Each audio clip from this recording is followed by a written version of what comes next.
जानवर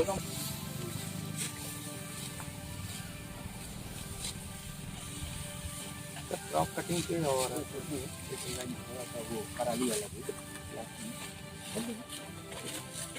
खेतों में उतरे हैं क्रॉप कटिंग और पराली को लेकर क्या संदेश है सर?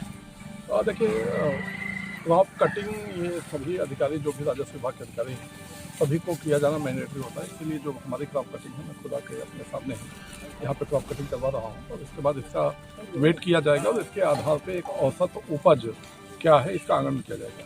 इस औसत उपज से जो हमारे जितने भी सांख्यिकीय आंकड़े होते हैं वो इसके निर्धारित होते हैं। जनपद में विभिन्न जगहों पर और विभिन्न अधिकारियों के नेतृत्व में क्रॉप कटिंग होता है।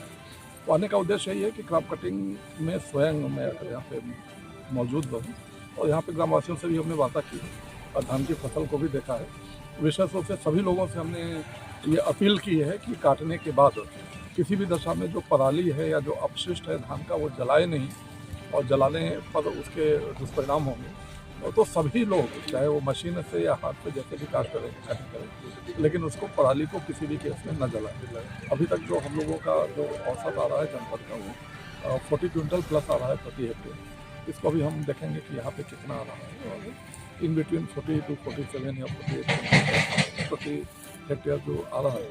तो हर जगह का हम लोग देखेंगे कहाँ पर कितना आ रहा है। इसके बाद जो जनपद का औसत होता है ये वो देखा जाता है।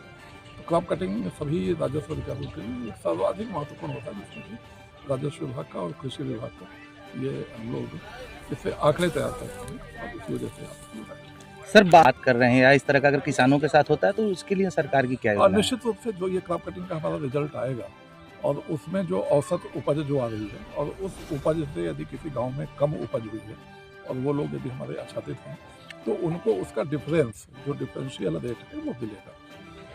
तो वो उससे उनका फ़ायदा है। और जो हम लोगों के आपदा का जो नियम है उसके अकॉर्डिंग भी हम लोग देख रहे हैं लेकिन किसी पर्टिकुलर प्लॉट में 33% से अधिक का नुकसान, जैसे मैं यहाँ भी आया हूँ तो आपने देखा होगा पूरे क्षेत्र में इतना नहीं है।